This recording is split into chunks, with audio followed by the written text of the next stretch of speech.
All right, everybody, welcome back to the Good Old Hockey Podcast. This is episode number 67. This one right here. We are 2 away from the biggest episode of our lives, episode 69.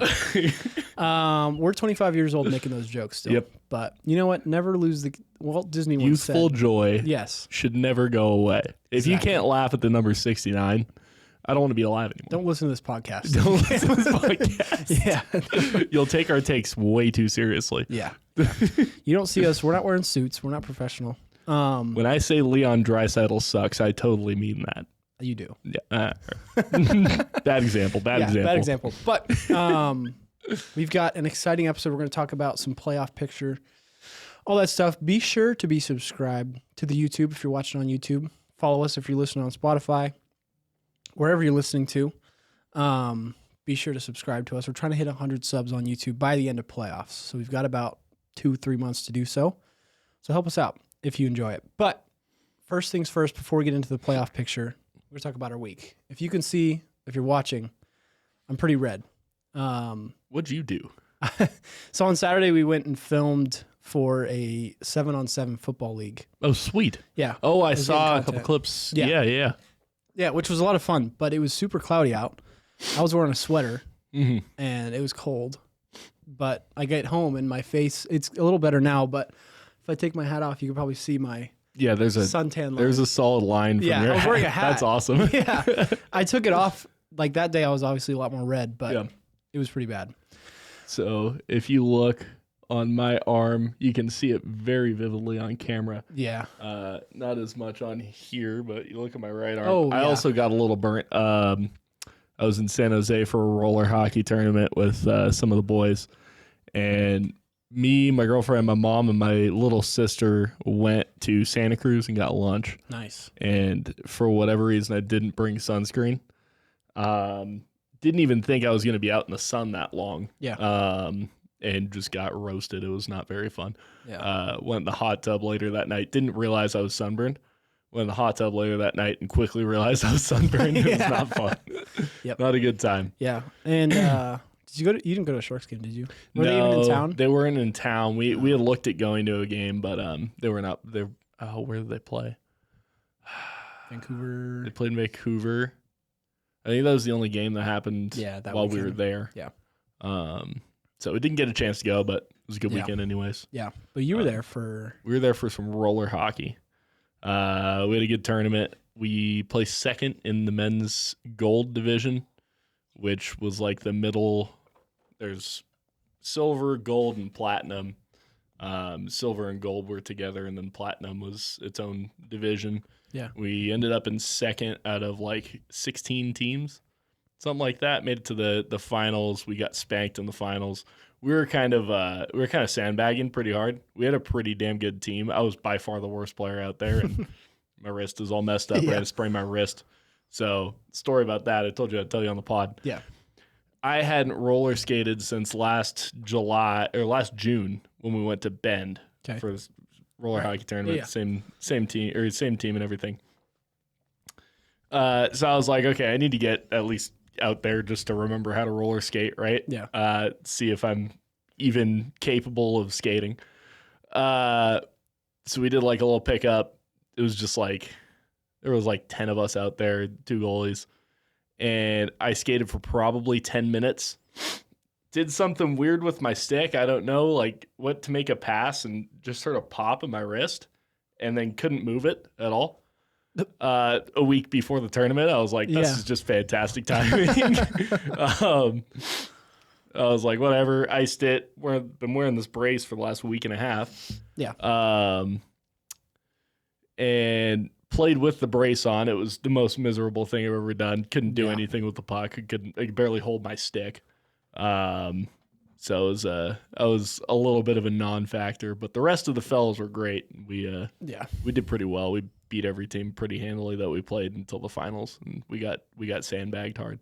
Yeah. Which was funny because we were already sandbagging, but there was a team sandbagging harder than us. We were talking about it. We're like, yeah, we want to win. We want to win this tournament, so we're gonna play gold. Yeah. And then there was another team that was like way better than us. Yeah. Like, why the hell are you in this division? Yeah.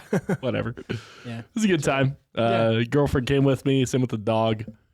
Oh yeah, Fun weekend. nice. Yeah, and I haven't been. You said Santa Cruz. I haven't wanted to go to like even like a Sharks game and a Giants game because like I haven't been to one of those probably since 2018, 2017, which is a long time now. But yeah, it sounds fun. Yeah, it was a good time. Minus the injury, obviously. Yeah, it is what it is. Yeah. I also took a shot right off the leg. I'm not even going to try to show this on camera, but I got a fat bruise right above my knee. Yeah. It was like right above where the shin pad ends. Oh, yeah. There's zero padding. Logan, of course, took a shot, and I was like standing in front of the net trying to screen because he couldn't do anything else. Trying to screen the goalie. I was like slightly off to the side for whatever reason. Took a shot straight at my knee. Yeah. I was like, oh shit. Yeah. That was not a good time. But Yeah. Oh, I went. Speaking of which, I went golfing this weekend. How was that? It was good. I saw the weather was beautiful here. It was nice. It was a little windy, but it wasn't bad. Like tolerable. You're on a golf course, but it was at Indian Lakes. I think you and I have been there before in Boise. Yeah. I had the best burger of my life. Oh boy. They have on this golf course. They have their pro shop, and then there's like a restaurant, which I thought was tied with the golf course, but apparently it has nothing to do with the golf course. It's like independently owned. Interesting. It's called Fancy Burger, and like the minute I pulled up, or like, because it's always been under construction. Like even when we went, I think it was under construction. I don't remember there being a restaurant open. Yeah, it's like always been there, but never been opened, and it's now open, and it's called Fancy Burger, and I was like, yeah, fucking right.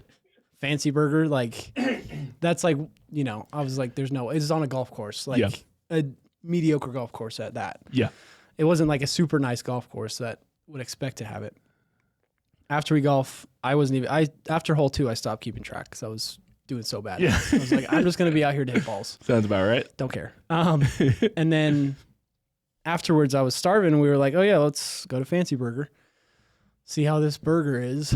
And granted, I was really hungry, but the burger came out. It's like smash burgers. Like it was, I got this like jalapeno burger, 2 smash patties, jalapenos on it. Like, sorry, I'm a little hungry right now, but it was fantastic burger. So if you're in Boise, go to Shadow Valley Golf Course. It was $40 for 18. Yeah. And then you get a $15 burger afterwards. And fries. Fries were good too. Yeah. Tastes like donuts. That's awesome. Yeah. Wait, fries tasted like donuts? Weird, yeah. But it was good. Huh. It like had whatever flour, I don't even know. I couldn't explain it, but Powdered sugar? no, it wasn't powdered sugar. It was just like the flaky. It's hard to explain. I'll have to go try it. Yeah, we'll have to go try it. Yeah. That's awesome. We'll get a sandbagger video. That'll be perfect. And then we'll get burgers afterwards. So down. 50% of the video will just be us eating hamburgers. Eating hamburgers. Yeah, I'm so down. That's fun. Awesome. But we'll do that this summer though, because I have all the stuff for it. So absolutely, we can get it done. But let's get into it. Yep. So playoff picture coming up. Obviously, there are games going on tonight as we're recording Tuesday night. So there is some stuff going on in the NHL right now. So this playoff picture obviously isn't locked up, but we're going to talk about the ones that are pretty much a solid bet that they're, finished. So one of the first ones recently, Winnipeg Jets clinched the President's Trophy, which congrats to them. Unfortunately, though, they're going to get bounced in the first round. Yeah. The curse is alive and well. And it's the Jets. And it's the Jets. Because for whatever reason, Connor Hellebuyck cannot play in the bright lights. I love how they have 55 wins on the season. Only 2 of those coming from shootouts, by the way. So that's impressive. 53 wins in regulation or overtime, and we're still talking about them like, nah, they're not doing anything. I mean, they were good last year. Yeah. And they were awful in the playoffs. Yeah. They lost dismantled by the Avalanche. Colorado Avalanche. Yeah. Who was missed? I think, were they missing Cale Makar in the playoff? Or no? No. Well, they were missing Landeskog, obviously. Right, yeah. Didn't have Landeskog, and they just looked awful. Forgiev and net. Yeah. Yeah. Yeah, now we have his burden. But, yeah, the Winnipeg Jets will most likely play either the Wild or if the Flames can pull it out of their ass, the Flames. Yep. Blues could do it too. It's really like this wild card matchup's kind of tough to really gauge. Yeah. And I think out of those 3 teams, I do think Winnipeg can win. But again, you never know. Like with this team, it's like they're just destined to fail. Yeah. Of course, we could know what this actual picture is going to look like if we recorded this tomorrow. Right. But we record on Tuesday, or we're recording Yeah. this on Tuesday, and all three of these wildcard teams, Minnesota, St. Louis, and Calgary, played tonight. Yeah. If Calgary loses, then they're out of the picture. Yeah. If Minnesota loses, they're not out of the picture, Yeah. but they could easily get overtaken by Calgary Or and St. Louis. Yeah.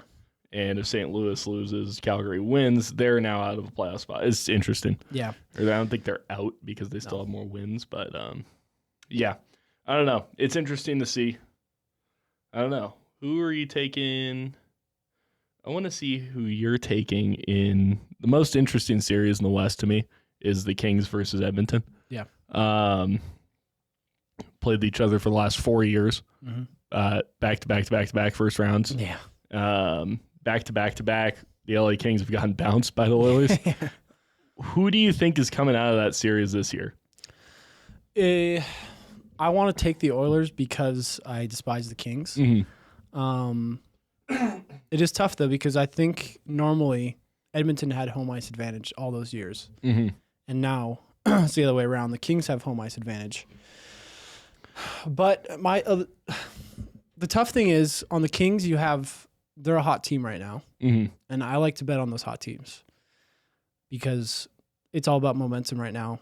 On the other side too, Edmonton's a little banged up. Yeah, they've had injury problems. I think, like within the last couple weeks, they've just had countless players out. I saw a list. Was it yesterday? I was scrolling through. I should have screenshotted it. I don't know why I didn't. Yeah. It was yesterday, and they have half of their roster out. Yeah, I saw that too. And it was like timelines for expected to return, and a lot of the guys are expected to return for the first round of playoffs. But Yeah, it's one of those things. Is like McDavid's out right now. Yeah. They're expecting him to be back for round one. game one. I think it's game one, round one, Yeah. but they don't know yet. Yeah, And that is a huge factor. Yeah. You're playing it. The Kings are a deep team. I hate saying anything good about the Kings. They're just like the Knights, in my opinion. Yeah. I hate them both. Yep. But they're an extremely deep team, Yeah. and it's hard to imagine for me, the Edmonton Oilers, who are not a deep team at all, winning a 7-game series against the Kings, especially without Connor McDavid. Yeah. Even with Connor McDavid, I'm like, I don't know this year. I know it's really tough. Like, I want to take the Oilers just based off of, I'd love to see the Kings be bounced 4 years in a row. That'd be hilarious. Hilarious. The Oilers would be doing what I want one of the Sharks to do in the early Yeah. 2010s. Exactly. So it'd be kind of revenge there. But realistically thinking, like, this is a very winnable series for the Kings. Yeah. But again, it's Connor McDavid, and I saw that he's not confirmed for game one, but they're trying to get him back for game one. And I have a feeling a lot of these players sitting out they're just resting. They don't want to take any chances. They got legitimately this close to winning the cup last year. Yeah. And they can't afford to lose someone and get bounced in the first round again. Leon is like that. I know that for a fact, that Leon is not playing, even though he's probably healthy enough to play. They're just not taking any chances. Which why would you? Why would you? Yeah. I don't know. That's probably the most interesting series. I think there's Dallas and Colorado in the Central, which is it's confirmed. Yep. That sucks that that's a first round matchup. Yeah, it is. that really sucks that that's a is. first round, because that could be a Western Conference final matchup. Yeah. If they weren't in the same division. Yeah. And both behind the Winnipeg Jets. That could easily be a conference final matchup. I think that comes down to the playoff format, but also just the Jets, Stars, and Avalanche all being a wagon this year. That division's fucking stacked. Yeah. And I mean, even the Kings are at 100 points. The Oilers are almost at 100 points. Like, it's really, they might have played each other even if the 1 through 8, I can't do the math off the top of my head, but I mean, it's again, just part of this format that they have, and those two dominant teams are just, playing in the same division. Yep. So yeah, I don't love the playoff format for that, because we get, again, this Dallas Stars Avalanche matchup round 1. Kings Oilers yet again round 1. which I feel like that should be a second round matchup. Yep. Same with the Stars and Avalanche. I feel like that should be a second round matchup. But again, like you can't really do much, and who knows? We could check to see what 1 through 8 would be like. I'm too lazy to do that, argue. I can do it. Actually, it's right here. Okay, so if it was the 1 through 8, 1 through 8 traditionally, Winnipeg, as of right now, would be playing the Blues. Knights would be playing the Wild. Stars would be playing the Oilers. And the Kings would be playing the Avalanche. See, I like that. Mm-hmm. I do. Because it's that cross-division matchup. But then again, like those are good teams playing each other yet again the first round. I think it's just a problem that the West is kind of stacked. Which is weird because it has not been that way for the last few seasons. I feel like there's been 3 teams that legitimately have a chance of going deep in the Western Conference. Now you have any of the teams that are locked into a divisional spot are cup contenders. Yeah. I would say at this point, LA is a cup contender. Yeah.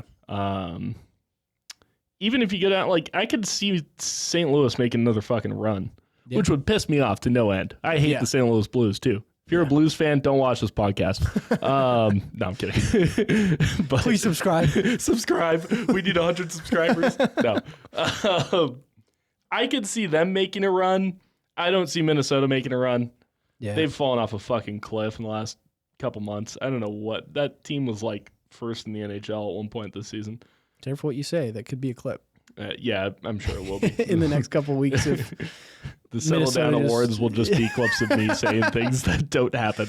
Yeah. I don't see them making a run. I can see St. Louis doing it. It's 7 out of 8 teams in the West I can see making a run. There are 1, 2, 3, 4, 5, 6 teams in the East I see not making a run. There's 2 teams that I can see actually making a run here. Yeah. So it's like it's like kind of swapped. Like last year, I feel like the East was like anyone out of there could go far. Yeah, mostly. But like I mean, people ask me. I don't know about you, but people ask me a lot. Like, oh, you have a hockey podcast. Like, who do you think's gonna win the Stanley Cup this year? And my answer every time is, I don't fucking know. Yeah, I don't know. Couldn't tell you. Like, I could not tell you, and I never will be able to tell anyone. Couldn't tell you. I'll pick a team and root for them, which you'll find out at the end. But like, that's pretty much all I do. It's like that's all I can guess. Is like who I go off vibes. Like if I'm like, yeah, that team's a wagon right now. Yep. I'll go for them. But like out of sheer just elite puck knowledge that we have, because we do,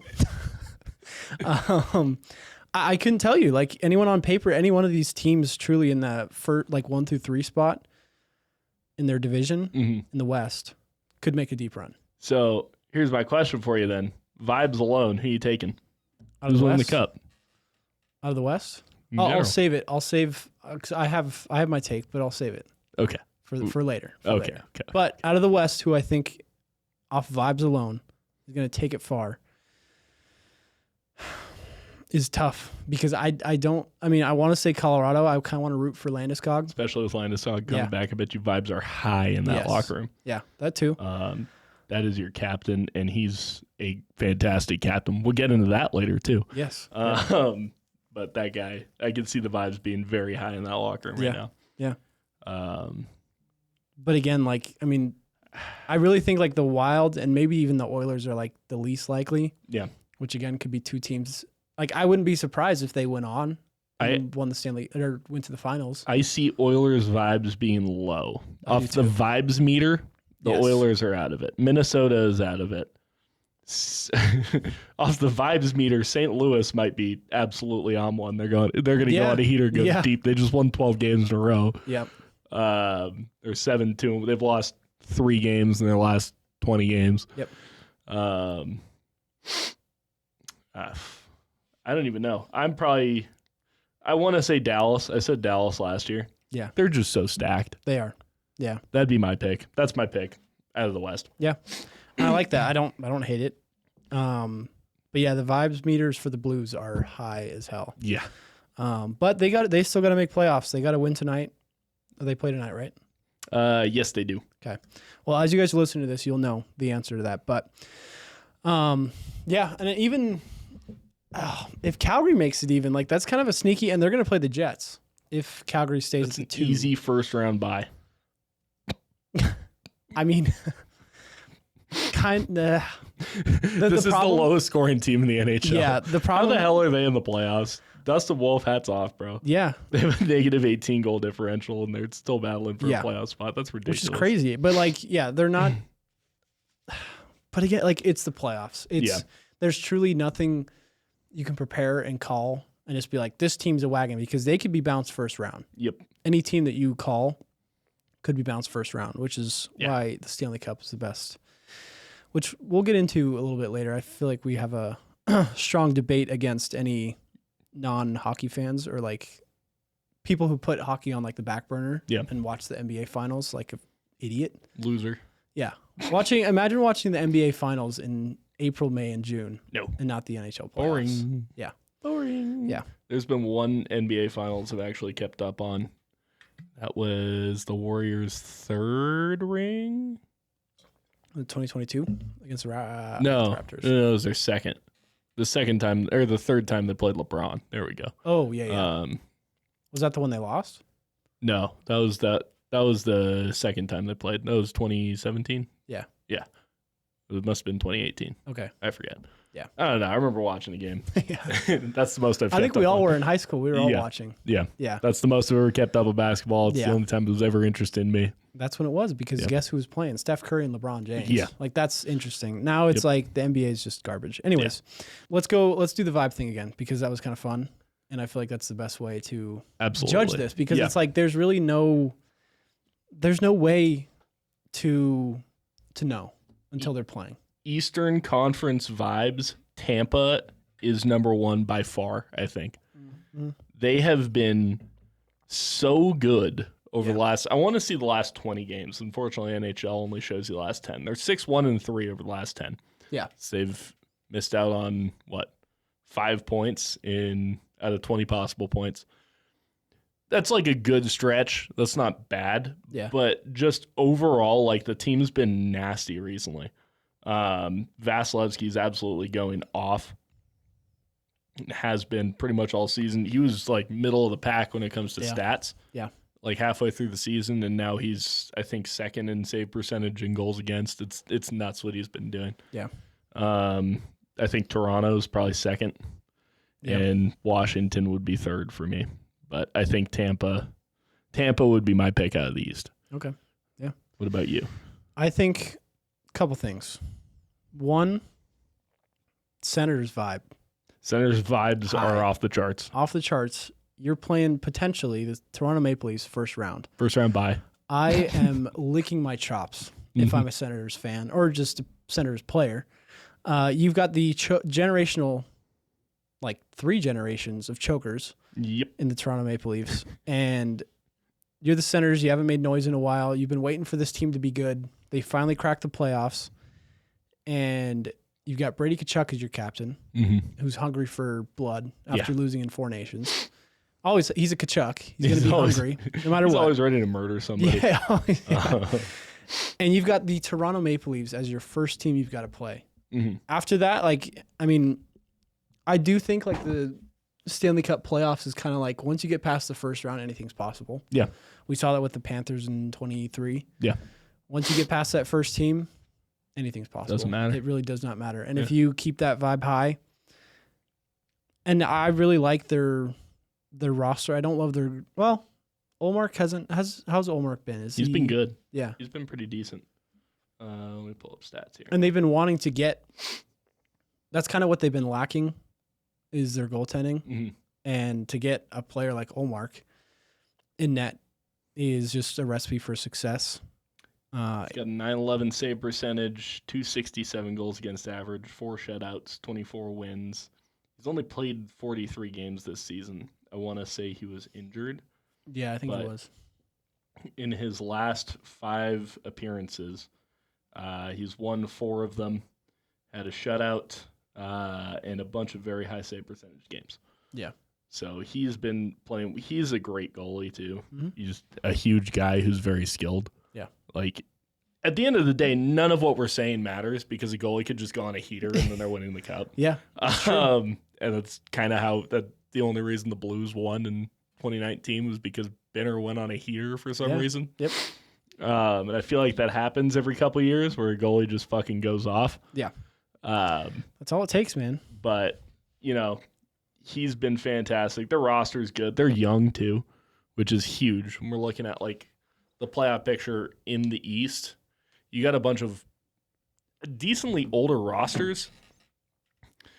Like Toronto, I feel like we always talk about Toronto's youth gets overlooked because they've been good for the last few seasons, last 10 seasons. But they're an older squad at this point. Yeah. Tampa is an older squad. Washington, older team. Florida, older team. You look at all these teams besides maybe New Jersey. And they don't have and their Montreal. they don't have Hughes. New Jersey doesn't have Jack Hughes. Talk about vibes meter. Their vibes are in the fucking tank. He's done for the season. He's not coming back for playoffs. Yeah. They're 4-5-1 their last 10 games. They're on a 3-game losing streak. They started hot too. They started real hot. Yeah. I don't see them doing anything. Vibes meter. Washington is in a weird spot because they're 3-6-1 in their last 10 games. I could tell. I think I know why. Because they've just been trying to get over the record. But at the same time, you can now say that your team has the greatest goal scorer ever, right? They're obviously jazzed the fuck up about that. I guarantee every single person in that locker room is super pumped about that. Yeah. They're like, we got to go on a run now to make this season worth it because he could be gone. Yep. And it could be his last season. Also, been talking about it all year. Closest locker room in the NHL. Yep. Closest locker room anybody's ever seen.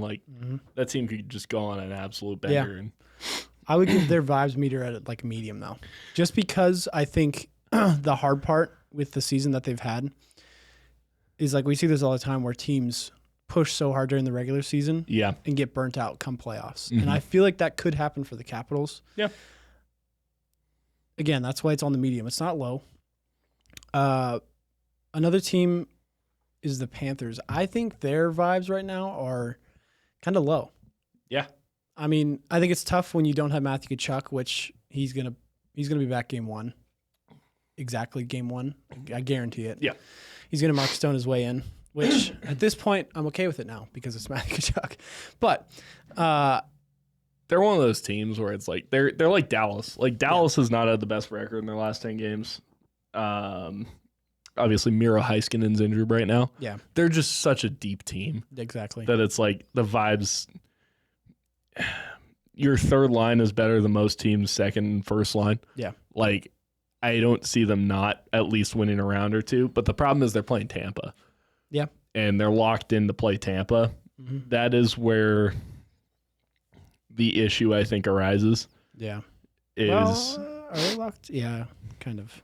Because Tampa, even if they win out, they still have more regulation win. Oh, no, they're tied in regulation wins. Well, I guess they're not locked in. No, but I think finding things out live. We're looking at this live. Doing research live. Yeah, because the Senators, they have less regulation. Even if Senators won out and Florida lost their next game, they'd be tied in points, but Panthers would have more regulation wins. I'm looking at Tampa taking over Toronto. Because if Toronto loses out, Tampa wins out, they're tied in points. 48. But Tampa has more regulation wins. Do they? Yeah, which is that's the first tiebreaker. Okay. So they could theoretically take over that first spot in the Atlantic, which would mean that Florida plays Toronto, which I think is very much favorable to play in Tampa. You know who plays tonight is the Panthers and the Lightning. And if the Panthers throw that game, Lightning would it's just kind of bolster. They could easily throw that game and just be give me the Lightning. I could see them not. Because, if you beat Tampa, you go in on kind of a high note, right? This is Florida's last game of the season. Yeah. But at the same time, it's do you want to play Tampa in the first round? Do you want to play Toronto? I'd take Toronto. I'd take Toronto any day. Yeah.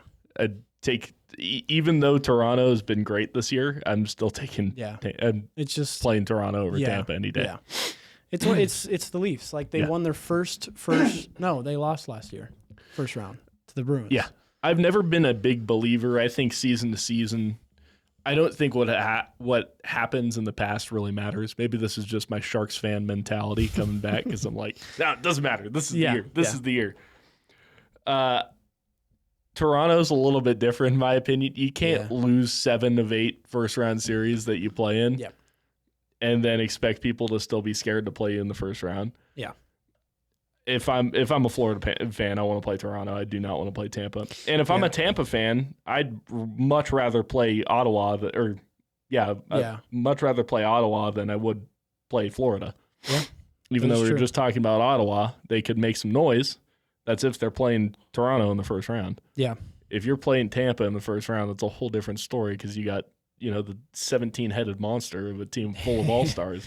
Yeah, no, it is true. And I think the Panthers played Tampa in the first round last year. Mm-hmm. But again, last year, a different team. Yeah. And Tampa was worse last year, too. That too. Tampa's bounced back. They look back to 2021 Tampa Bay. Yeah. Even without Steven Stamkos, which is crazy. I think that series is going to be one of the that's another one of the matchup. Best, but it's why the hell are they playing in the first round? These teams, I don't know. You'd have to double check, but I do not think these teams would be playing each other if it was 1 through 8. I got it. I got it pulled up. Oh, if it was 1 through 8, would. No, they wouldn't. If it was 1 through 8, wait. Okay, 1 through 8. Capitals would be playing the Montreal Canadiens as of right now. Leafs would be playing the Devils. Lightning would be playing the Senators. Hurricanes would be playing the Panthers. Yeah.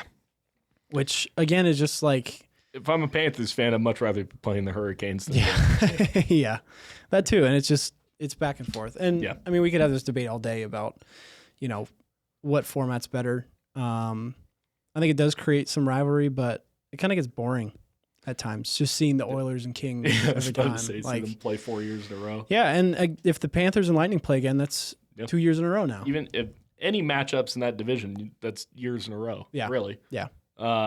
Tampa's played Toronto a bunch of times the last few years, and Florida's played Toronto a bunch of times the last few years. It's and also realistically, we've had pretty similar playoff teams the last 3-4 years, I'd say. I mean, similar with the exception of minimum. Yeah. With the exception of the Rangers and Bruins in the East this year. But that spot's being filled up by the Senators and Canadiens, realistically. I would love the Senators. I would love one of Washington, New Jersey, Ottawa. I don't really want Montreal to make noise, but I would love one of those teams to make some noise this year. Yeah. And same thing, I want Calgary to get in and make a run. I think that'd be awesome. I think so too. Or just the Kings get out of the first round, even though I hate the Kings. I would love to see some different teams in the second round of the playoffs. It's getting kind of tiring watching the same. It is 16 tiers, same 8 teams play. Yeah, but every year we're gonna have the same podcast episode around this time. Seriously, breaking down the 2 or 3 teams that change. Will they make some noise? No, they won't. Yeah, but exactly. We'll see. We will see. But yeah, the Panthers should be exciting. They'll have Brad Marchand. I think he's playing full time now. But we'll have Kachuk and Marchand on the same team. That'll be a shit show. Yeah. So that's a shit show for any team who plays them. Yeah. It doesn't matter if it's Tampa. It doesn't. You're going to get sucked into some shit. There's going to be a lot of penalties. Well, imagine the Panthers playing the Senators because those are 2 chippy teams led by both Matthew Kachuk and Brady brothers. Beating the shit out of each other. That'd be awesome. In the playoffs, that's the dream right there. Yeah. That's I want to see that matchup happen. Yep. Which it very well could in the second round. But all right. I think that's enough out of the playoff because next week we'll have a better picture of exactly what's going to happen, and we'll get some more in depth on that. But little side note, off vibes alone, that's what we have. So teams that need to win to stay alive. I think don't include tonight's game because they won't. Once this is posted tomorrow. Well, I'm just saying, as of right now, the Blues are up 2-0. Okay. The Wild are tied 1-1 with the Ducks. The Flames game hasn't started, and the Blue Jackets are up 2-0. So the Blue Jackets need to win. They do. In regulation to stay alive. If they lose, they are out, and Montreal is in. So that's looking good for Columbus. Montreal still has a game to play, though. So never know what could happen. But I don't know. We'll talk about that next week once these spots are finalized. Yeah, and finalized. Yeah. we know the matchups. We'll break down the matchups and Yep. Are we doing a prediction? Yeah. We're doing a bracket. Yeah, we'll do a bracket. Sweet. Yeah. But yeah, that's it for the playoff talk. We've got some sad news as Sharks fans, though. Logan Couture has retired medically after a pretty long hip and groin injury. But some highlights of our captain, Logan Couture. He's actually the longest captain the Sharks have ever had, with 6 seasons. I think Pavelski's right behind him with 5. Same with Thornton or Marlowe. So he's our longest captain, even though I guess he didn't really play this 6th season. Or the 5th, really. He played like 3 games in the 5th season. But he's still worn that. He still had that. Served the C. Yeah, served the C. He was drafted 9th overall in 2007. He's got 323 goals and 701 points as a San Jose Shark, and just in his career because he's always been a Shark. Yep. He led the 2016 playoffs in points with 30, and I want to say assists too with like 22 or something like that. Obviously, the Sharks didn't win the Stanley Cup that year. Womp womp. But he is one of 5 Sharks with 700-plus points. I'm assuming those other 4 are like Thornton, Marlowe, Pavelski, and I don't know who that. Owen Nolan, maybe. Yeah. No, he didn't play with the Sharks the whole. Like he didn't play his whole career. Who would that have been?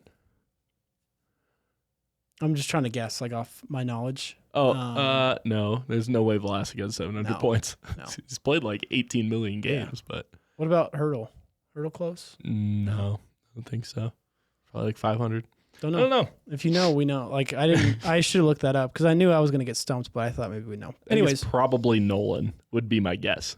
Yeah, that'd be my best. That'd be guess. Make the most sense. He played like 6 or 7 seasons. No, I think it might have been longer than that. Or so, like someone in the early, like Vincent Damphus. I don't know. Someone. Yeah. Like Pat early, Falloon, someone like that. Yeah. Anyways, yeah, he's had a great career. Obviously, these last couple years hasn't been able to play. I've had my thoughts on Logan Couture as a captain, but I think out of respect for him, I'm not going to share them. Yeah. Because ultimately, like he was handed a bad situation. He took over as captain, 2020? Yeah, it was 2019, right at the end. It was 2019-20. Yeah. At the end of that little period of time where the Sharks were really good. It's probably Brent Burns. There you go. Oh, I can almost guarantee that's it's Brent definitely Burns. Brent Burns is number 4. Sorry, I was still thinking about that. I was like, wait a second. Yeah. But yeah, he got handed he got handed the C in a very dark time for the Sharks. Yep. So, anything that's happened after that, it's like, it's tough. And I think ultimately too, it's like you still have the captaincy, and also like he hasn't played realistically out of last year when he played. We have like one forward, William Macklin, who played last season, left. We have Mario Ferraro, Vlasic, Jan Ruda, maybe Henry Thrun. So we have like 5 players that played last year for the Sharks. So like Couture doesn't even like really. I'm sure he knows the guys obviously, but like he hasn't played with them, any of them, as a captain. But I mean he's had a tough career with injuries. He's kind of always struggled, especially within the last 5 years. Yeah. But yeah, I mean, it's a tough decision, no matter what, to walk away from the game like that. But I think he's done everything he could to try to come back, but it's just not happening. I think it kind of shows, like, he had a 16-year NHL career, and he only played 933 games. He was an interesting player because he could really do everything on the ice. He killed penalties. He was tied for second with most shorthanded goals in Sharks history. Yeah. He's the only Sharks player to ever play his entire career as a San Jose Shark after playing more than a couple seasons. Yeah, true. Like with the minimum of 900 games played, we'll say. I could guarantee it's probably a minimum of 400 games played, something like that. He had a very long, good career. What about Vlasic? Vlasic's still active. Okay. Out of retired players. Vlasic, I'm sure, will retire after this season or next. And please. I guarantee you the Sharks are not getting rid of him. I love him, but please. Please retire. It's hard to watch. I love you. It's hard to watch. It's not like a bad spot. Like, I mean, we're in a good cap space right now. It doesn't matter. So it really doesn't matter. They have the second most cap space in the NHL. If he wants to keep getting his bag, get more accolades, he has the most block shots. That's crazy. Yeah. That's a crazy stat. It's It because he's is. played 18 million games. But Yeah. I have a feeling it's either this year or next year's last. I have a feeling it's this last game in the next Another couple days. note about Logan Couture, which is kind of crazy because the era he played in was a lot more defensive, low scoring, especially in the playoffs. True. Yep.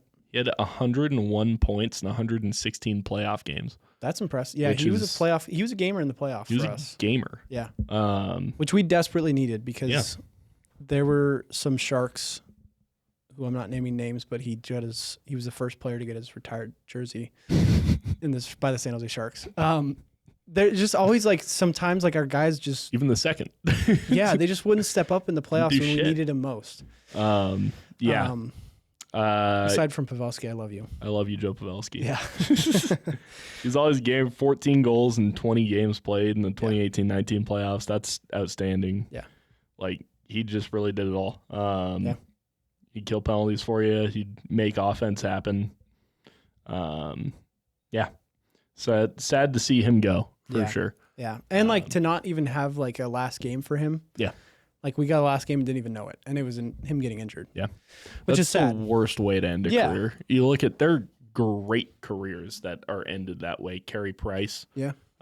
Shea Weber. Jonathan Taves. Well, there's rumors he might try and make a comeback. I don't know if he's going to be anywhere near the Jonathan Taves that is effective in the NHL, but it's just sad to see guys like that, Patty Kane almost had to do it. I feel he like. did, Close. It's just one of those things. It's sad to see with guys who, are very good NHL players, but they don't even get like an actual send-off and they don't get to play out seasons where I'm sure Logan Couture could still serve an NHL team good. Yeah. If we were healthy enough to play. Right. Same thing with Carey Price. I'd love to have Carey Price on the Sharks even right now. We could use him. We could use anything. I guarantee you he's better than Alexander Georgiev right now. Oh, absolutely. We could take Patrick Waugh right now. Who we take? Johnny Bauer from the 1940s Maple Leafs. I'd take him. He's in his grave, yeah. Just Ken Dryden, all those guys. Yeah, I'd take any of them right now. Anyone, yeah. I'd take a fourth grader over him right now. I'd take an e-bug. Yeah, I'd take an oh, for sure. Yeah. Dude, Ryan Lowe. Shout out Ryan Lowe. I don't think you watch this podcast. He used to be the e-bug for the Sharks when he coached me. Oh, yeah. For junior Sharks. I'd take him. Yeah. Absolutely. I'd take any of those guys. Yeah. Um, Yeah, Georgiev is just. Anyways, you see that dog on Instagram that like catches the puck and I think it's a German Shepherd. He catches the puck in his mouth. No. Oh my goodness, it's so funny. Yeah. I'd take that guy over him. Oh. It's literally a dog. Yeah. I'm sure somebody's seen that out there and will get that reference, but it's like this guy playing mini sticks with his dog. And he's shooting, shooting balls at it and he's catching them. Yeah, he's I'd in the take mini that net. guy over. Yep. Yep. Oh yeah, I'd take that German Shepherd any day of the week over Georgiev. That'd be so cute. Seeing a German Shepherd in goalie gear. Who's gonna rip a slap shot on a German Shepherd? Nobody. We're gonna be the best team in the league. Let's start a petition. Let's get him hired. Yep. $4 million a year. Yeah. I'd say 4 because Alexander Georgiev. That's honestly probably why 4 came into my mind. But yeah. Oh, Georgiev, hopefully you retire next year. But put a dog in net, please. Put anything. He's not a dog. You guys see this plant behind me? Okay. Arrow at it. I'd take that net over Alex Georgiev. Yeah, I wouldn't blame. Like, honestly, I'd take myself. This water bottle? Yeah. My t-shirt? Just my t-shirt? Just your t-shirt. Yeah. Not even like strung up or anything, just on the ground. I'd rather just go 6-on-5, empty net the whole game. Like, I don't know why they don't. Give us a player. Alexander Georgiev, if you watch this, fucking retire. You suck. You suck. Oh my God. Right. Our next special guest is actually Alex Georgiev. You just ruined it for us. He's just gonna He's stare. an avid listener. He's gonna stare at me in the corner like this. No, I'm kidding. We would, yeah. All right. On to more Sharks news, though. Macklin Celebrini. And all just rookies in general, but we're going to lead off with Macklin because he's our favorite player right now. He had a 5-point night, which is, I want to say, the most from a Shark. Absolutely. The most 5-point game as a Shark as a rookie. He had 3 goals, 2 assists. Also, the youngest 18-year-old with a hat trick. As a Shark. A bunch of crazy ESPN stats I can name. Yep. First rookie to score a hat trick since Austin Matthews. He is the first 18-year-old to also score 25 goals in a season since Jeff Skinner in 2011, which is crazy. So he is actually tied with Connor Bedard, which is interesting. They are. He has tied for the 12th highest scoring game by a rookie in NHL history. And at least 4 of the guys on this list above him were playing before World War II. And also, 2 of the players were repeats, Aston and Peter Stastny. Okay. They put up 6 in one game apiece and then 8 in one game apiece. Got it. So really, he's like the third, the 5th highest scoring rookie of all time. Yeah. In a single game, tied with Mack Celebrini. A couple other guys have put up 4 He's points. tied with Macklin Celebrini? Yeah. Also, I'm looking back. Holy crap, this is ridiculous. Matthew Barzal had 3 different 5-point games in his rookie season. Yeah. I wrote that down, What the too. hell? He, yeah, I have a stat about that later, but... Sorry, I ruined the stat. No. Looking at Yeah, stat he news. had a crazy rookie year, but... Remember, he put up like 93 points or something like that. Yeah, he did. But yeah, he passed Bedard's point total in 2024 by 1 point. Mm-hmm. Mac has 1 more game left, so he could still add on to that. Yeah. And they both missed time due to injury. But yeah, I mean, I could go on. We got to have a whole episode about Mack Celebrini. But Hat trick. yeah, Mac trick. Mac trick, yeah. It was cool to see. Like, I was watching it live, and after the second goal, I was like, I think I texted you. I was like, he's on Hattie watch. Yep. And yeah, it was. And what's beautiful is that all 3 of those goals were assisted by Will Smith, his boyfriend. Mm-hmm. And like, yeah, it just was like perfect cinema. And then Will Smith, I think, also scored. He had a 4-point game. It was He had really a 4-point funny. game. Yeah, Smith had a 4-point game. Celebrini had a 5-point game. So you, Scott, and AJ were all texting me during that game, and you guys were texting me in sequence after stuff was happening. You guys, all 3 of you guys texted me something along the lines of Macklin has 2 goals with half the game left, Yeah, right? yeah. Max on Hattie watch. And then all 3 of you guys texted me within about 10 seconds of each other, Macklin hat trick. And then all 3 of you guys texted me, Will Smith scored 2. It was like, what on earth? I'm getting live updates Yeah, here. yeah. It was awesome. Yeah. Screw the ESPN app. I don't need them. I have you anymore. guys. Exactly. But yeah, it was that was a great game. I mean, they lost in overtime, but Yeah. the comeback Was like it that 8 was to 7? it was 8-7. They Nuts. Will Smith was the one that tied it up Yeah. 7-7. And like it's cool to watch these kids like kind of get that experience of like electric hockey because they had a rough season, obviously. Yeah. Great season, but a rough season in the win column. So it's cool to see these kids get some experience just winning or at least having electricity. Having fun playing hockey. Yeah. I'm sure that was a very fun loss for them. Yes, exactly. You have a 5-point night. I want to say Marc-Andre Fleury. Yeah, I know he was drafted before, but I don't know if he was if he had played a game before. Either Will Smith or Mack Celebrini were born. Yeah, no. He He was drafted in what, 2003? 03. Mac was And born then- in 05. But there was a lockout, so I don't know if he played a game before then. Oh, okay. But still, he was drafted before either of them were born, and they're Yeah. putting up points on him, which is Yeah, hilarious. full circle. Crazy that he's still playing. Yeah. That too. After that game, it looked like he definitely should be retiring after this Yeah, year, 7 goals, yeah. which I believe he is. But Yeah. um, And I think Romanov was in that. I don't think it was Forgiev. it was Romanov in Yeah. net. That guy, he's young. This is all I will say about. I forget his Georgi Romanov. Yeah, I want to yeah. say that's all I'll say about him. He's very young, very He's raw, young. Yes. very which is big. fair. He's like 6'8". And he's huge. He's a huge guy. I mean, like even like his situation, like I don't think he's that tall. he's kind of getting thrown into the NHL because we had what? We had Blackwood and who was our backup? Vanacek. Yeah, and they're both gone Yeah. now. Then So Askarov was supposed to, but then he's hurt. injured. We've So had it's like like- 18 different starters this year, it seems Yeah. like. So he's kind of been thrown into it. So he's young. That's all we'll say. Yeah. But yeah. So the end of year stretch these rookies have had has been nuts. Like all these. This is now just going into rookies, not just Yeah. the Sharks anymore. But since Four Nations, Lane Hudson has had 24 points. Matvei Michikov has had 24 points. Celebrini has had 23 points. Will Smith has had 22 points. And Cutter Gauthier has had 21 points. And that's not even mentioning Dustin Wolf, who's in the Calder race for sure. He's got 28 wins, 910 save percentage with a 2.62 goals against average. We could have called it. I don't think the Calder race has been this close since I looked it up last night, but it was 2018, just 7 years ago now, if you feel old. But Matt Barzal led that year with 85 points, and that was like the closest with having like 5 guys on the list that are above like 60 points. Yeah. I guess 3 above 60 points. 2020 and 2021 we're going to kind of count as like it's kind of a fluke. It's got a shortened season. I'm sure Quinn Hughes would have had 70 points. Yeah. If he didn't, he had like 60 points in 60 games or something like that. I don't remember off the top of my head, but don't quote me. But again, if my grandma had wheels. Should be a bike. Exactly. We should make T-shirts of that. Grandma's wheels should be a bike. Yeah, that's just been our motto all year because, yeah.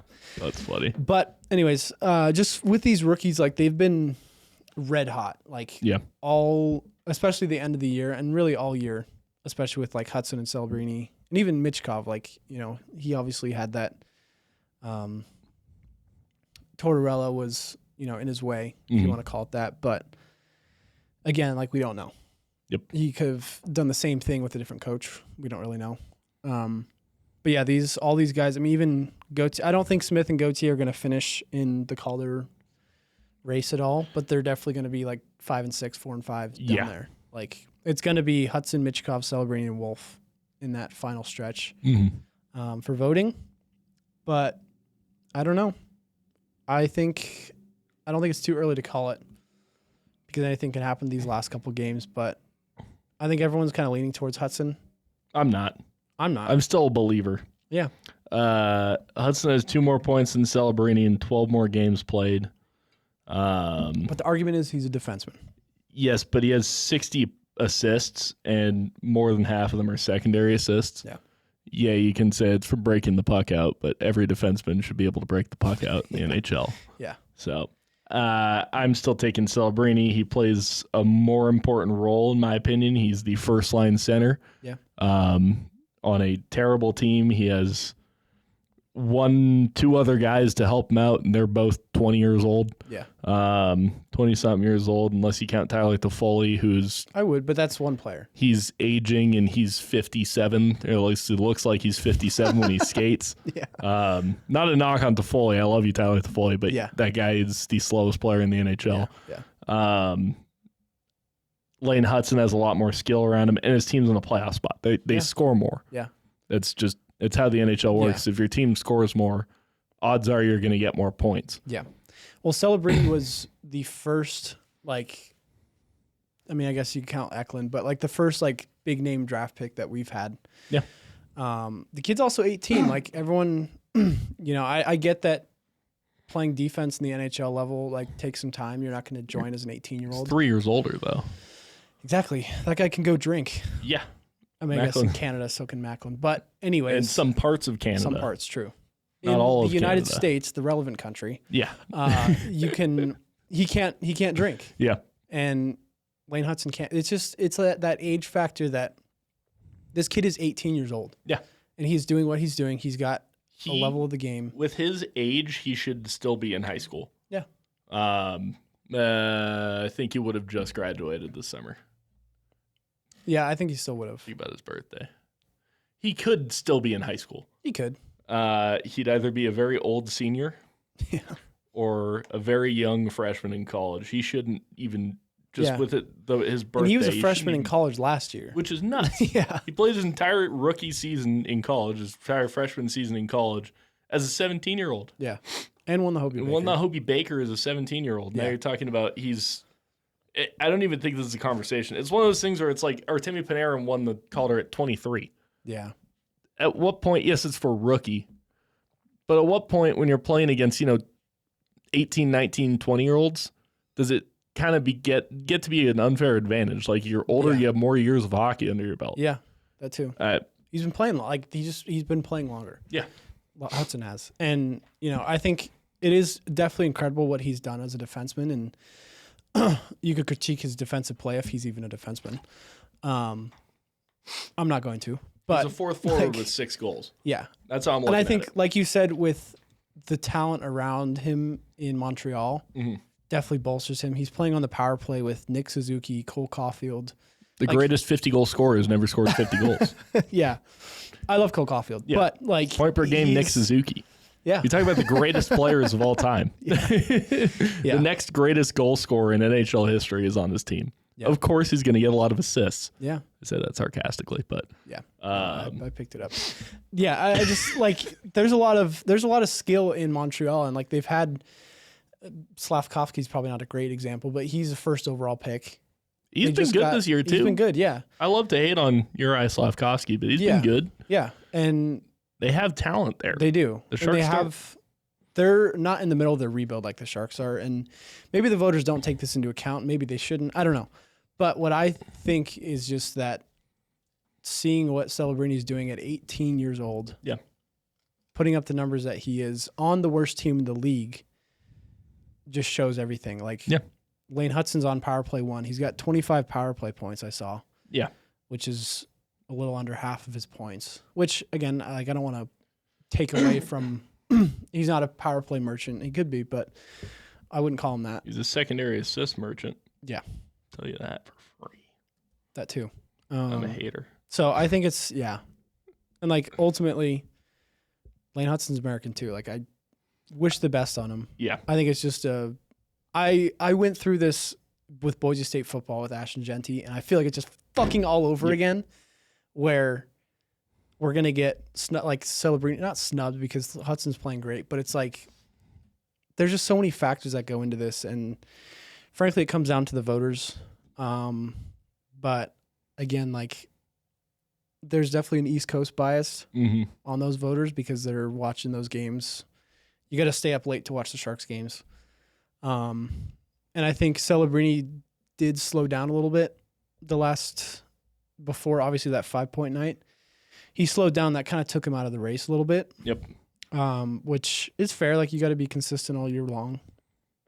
And it's not, not even mentioning Dustin Wolf, because, like, I could make an argument for him to win the Calder. I think truly it's up to Macklin, Celebrini, and Dustin Wolf for me. And Lane Hutson's right there with him too. But, like, there's so many good rookies right now.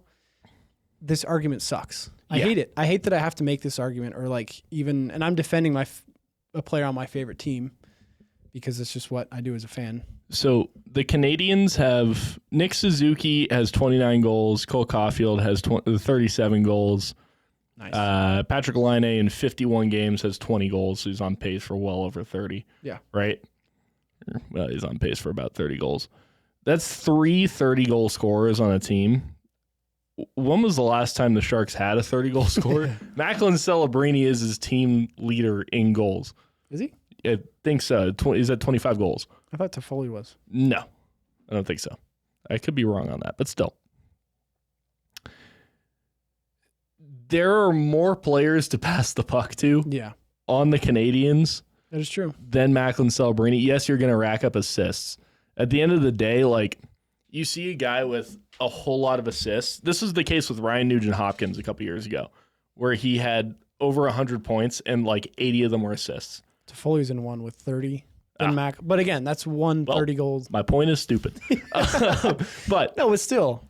At the same time, this kind of reminds me a lot of Ryan Nugent-Hopkins a couple years ago, where he had 100 and something points, but like 15 goals. Yeah. Right? I want to say he had like 15 goals and 86 assists. Yeah. Something like that. You're like, is that guy the one driving play?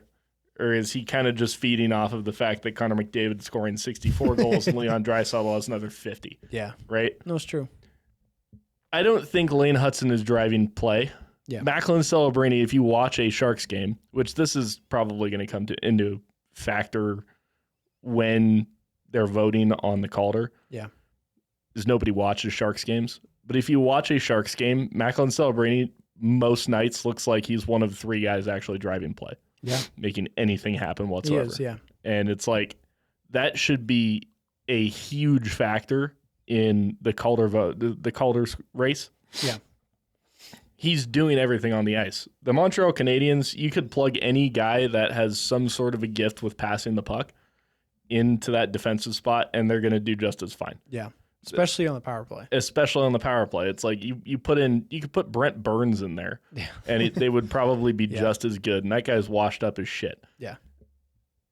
I don't think he's the game changer that everybody's kind of making him out to be. Yeah. I think Cole Caulfield taking a step, Nick Suzuki taking a step. Nick Suzuki's been fantastic this year. Yeah. Those are kind of bigger factors in the fact that Montreal is now in the playoffs. Mm-hmm. So I really don't think it should come into play. Yeah. But it's gonna. This is like personal bias here. I kind of have a vendetta against like just solely offensive defensemen because it's like that's not your goddamn position. Yeah. Like Quinn Hughes can play, I think, both sides. Like his defensive game maybe isn't great, but like him, Cale Makar, like they can play defense, and it's not that, I think for Lane Hudson, like it may take some time to get his defensive game up because again, the NHL is a completely different beast than where he was playing last year at BU with Macklin. So I have an example of this that kind of plays into this. Yeah. Offensive defensemen are never quite they don't leave as much of an impact as any other type of defenseman. Yeah. Think about the best defenseman over the last 20 years, right? Who's the last defenseman who scored 30 goals in an NHL season before Cale Makar did this year? Probably Burns. I don't know. Mike Green. Mike Green. Mike Green was the last defenseman to score 30 goals, and that is a different type of offensive defenseman. He scored a lot of goals, right? Is Mike Green one of the best defensemen in the last 20 years? No. He played with Alex Ovechkin. That helped him out in overall points, and he scored a lot, right? Yeah. That's great. Those are things you want to have on a team. When was the last time a team was led to the Stanley Cup by a purely offensive defenseman? Yeah. I can't think of a single time. No. Thinking back, I really can't think of a single time. Yeah. It's Cale Makar plays both ways. He's one of the best defensemen in the NHL when it comes to pure defense. And then you factor in the fact that he scores 30 goals, and you're like, that guy's one of the best players in the NHL. Yeah. He's fantastic. Yeah. Lane Hudson is not that. No. He's a guy that's going to put up points. He's a rookie, though. Like, I want to give him some slack. And, like, frankly, with all this goddamn debate, we need to have a, like, forward, like, offensive rookie of the year and a defensive rookie of the year. Because, and maybe it's just the off chance, like, the not weirdness, but, like, the fact that this year is just so tight with the rookie race because last year you could have given Bedard the offensive rookie of the year, and Brock Faber was an easy candidate for defensive player of the year, or rookie of the year. So it's like, if you're starting a team with a defenseman, or you picking Lane Hudson or Brock Faber, I'm picking Brock Faber any day of the week. They're two different positions. Yeah. Lane Hudson can play forward and be absolutely fine. Yeah. Like, I don't know. It's just one of those things where it's going to bug me forever if he loses. Again, like you said about Ashton Genty. Yeah. Got robbed because of hype around him because it's Yeah. a more kind of looked upon franchise than the San Jose Sharks. I'm not saying that that Boulder is a more looked upon franchise than Boise State, but when you have Shadur Sanders and Deion Sanders coaching you and vouching for you, that's going to help you out in your stock, in exposure, in who sees you play. How many people are watching Mountain West games versus Pac-12 games? Yeah. Like, there's Big 12. Big 12. There we go. Yeah, it's just one of those things that sucks. Yep. Montreal Canadiens are going to get a lot more exposure than the San Jose Sharks. Bigger and Lane market. Hudson will get more exposure.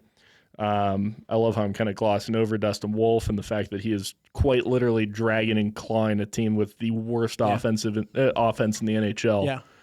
And they're still within striking distance of a playoff spot. That's nuts. It is. And it's for Dustin, like, it sucks because it's like you're not going to win as a goalie. No. Frankly, especially when you have, 5 or 6 off, like, skaters. Yeah. That are putting up incredible stats. Like, it's going to get overshadowed. He will get, I think, votes in the 2 or 3 spot.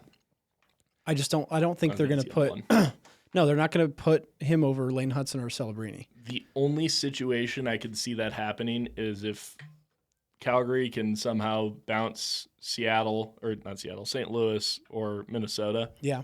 But they're not supposed to take playoffs into account. They shouldn't, but the fact that he got them there. Yeah. What I'm saying is if they sneak in that first or second wild card spot, Okay, they could still be in that second wild card spot, and Montreal then misses. Say they lose their next game, Columbus goes on a heater, wins 2 in regulation. Like, yeah, I could see Wolf kind of getting that recognition just because he quite literally dragged them there. Yeah. They're awful offensively. Yeah. The fact that they're in the conversation is ridiculous, but and it's because of him. And like, this Calder race is going to suck because it's like, I do think like Lane Hudson in any other year, he'd be my pick for last year. Yeah, absolutely. He'd be my pick for last year. Celebrini would be my pick for last year over Bedard. I mean, I guess they were kind of close in points, but but play is completely different. Wolf, I'd put Wolf over Bedard, frankly, last year if it was the same situation and everything. Yeah. Michkov, even like, you know, it's tough, but we're kind of blessed with it because it's such a good rookie pool and like the game of hockey's in good hands. So I'm excited. Side note, just checking the scores. Blue Jackets are still up 2-0 on the Flyers. That's in the East, so that's not going to affect the next part. But St. Louis is currently beating the Utah Hockey Club after one period 4-0. They need that. They need that win. If they win, they're secured. Yep. So Minnesota has to lose to the Ducks, and then Calgary has to win both the remaining games to make it in. Little live update, but I think we've reached our time, but I've got a game for you first. Let's hear it.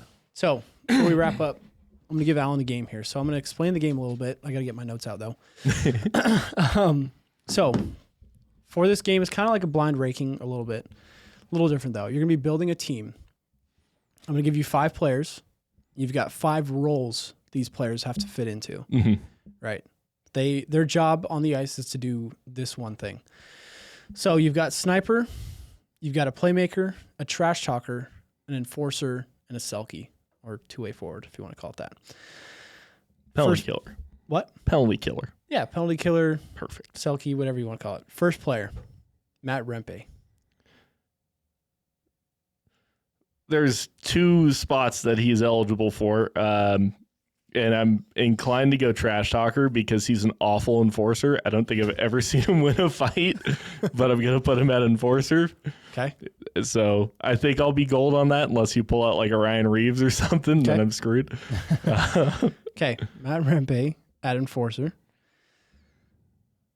Your second player is Zemus Jurgensen.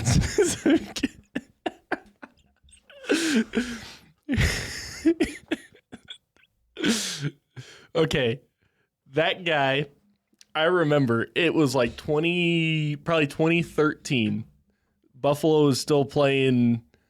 Oh, it was like their old style jerseys with like the gray under the armpits. Yeah. And that guy put up like 50 points in the season. I remember he scored a couple like gross goals. I think he had one.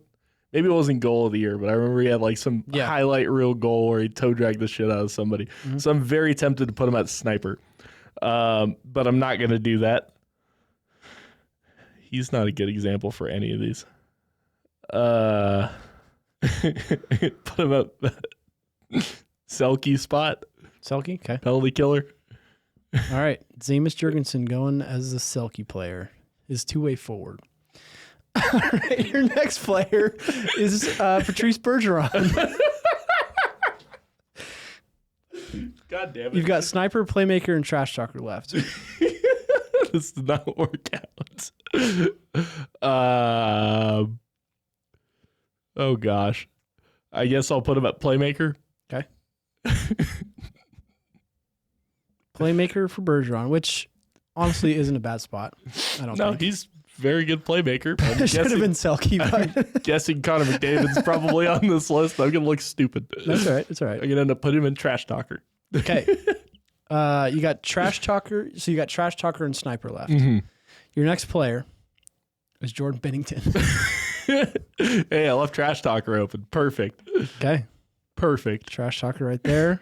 And your final player is Connor McDavid. Connor McDavid. There we go. He's going to be my goal scorer. Okay.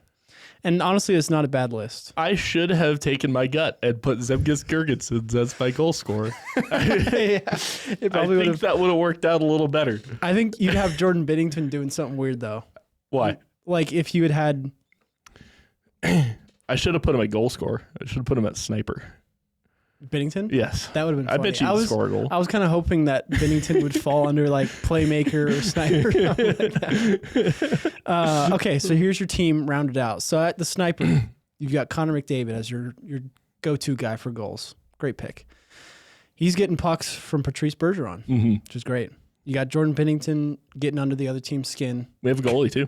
That's awesome. Yeah. Team has a goalie. Yeah, I left goalie off, which maybe we can do in the future, have a goalie spot, but leave no goalies for you to pick. And just have like a position player there. But anyways, yeah, so you got Patrice Bergeron feeding him the puck.